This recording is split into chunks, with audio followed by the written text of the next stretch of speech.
Hear me out, most people make mistakes when choosing a monitor in 2026. So back in the day, monitors weren't that big of a deal. They were probably the least important part of the setup. As for right now, it's totally different. Right now, there are a lot of different technologies, a lot of panel types, and even AI has entered the monitor industry. I'm going to walk you through exactly what actually matters when picking your next monitor. So watch this video till the end and take it as a guide. Let's get into it.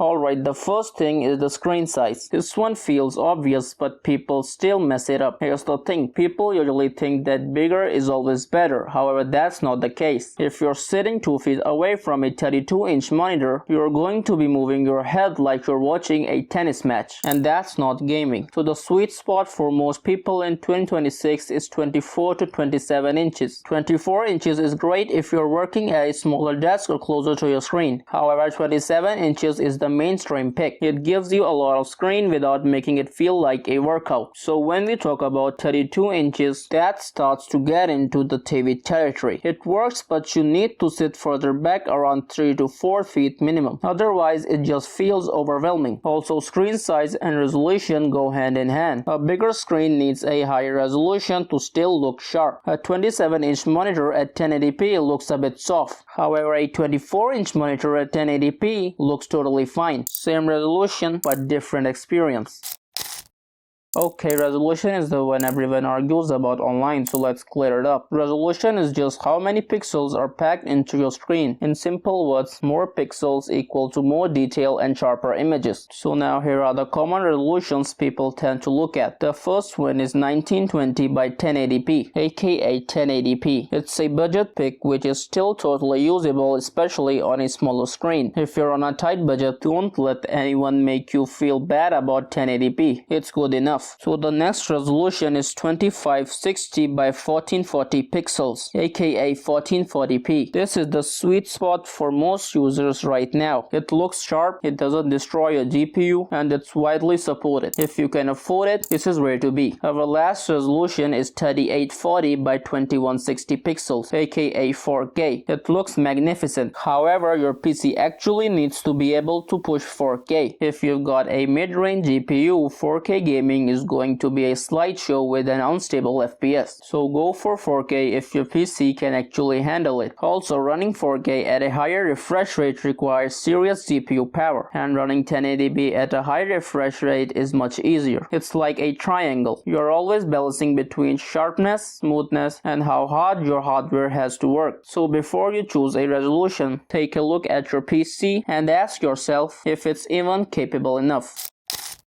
Our next factor is the refresh rate. Refresh rate is a crucial factor in the world of gaming and honestly still matters for everyone else. However, it's not as simple as it seems. It depends a lot on your PC. But first, let's start with what basically is refresh rate. Refresh rate is how many times per second your monitor updates the image. It's measured in Hz. So a 120Hz monitor refreshes 120 times per second. 60Hz is the entry point in the world of refresh rate. It's fine for movies and browsing, however it feels sluggish once you viewed something higher. The entry point for gaming is 120Hz. There's a huge difference between 120Hz and 60Hz. Now here's the thing, if your PC cannot push over 60 FPS, then there's no need to buy a 120Hz monitor. Then you should probably just go for a 60Hz monitor. Also, the higher your resolution is, the harder it is for your GPU to hit high frames. This is why competitive gamers often run 1080p at 240Hz. Here they are sacrificing sharpness for raw frame rates. Meanwhile, someone playing a single player RPGs might run 1440p at 60Hz and be perfectly happy.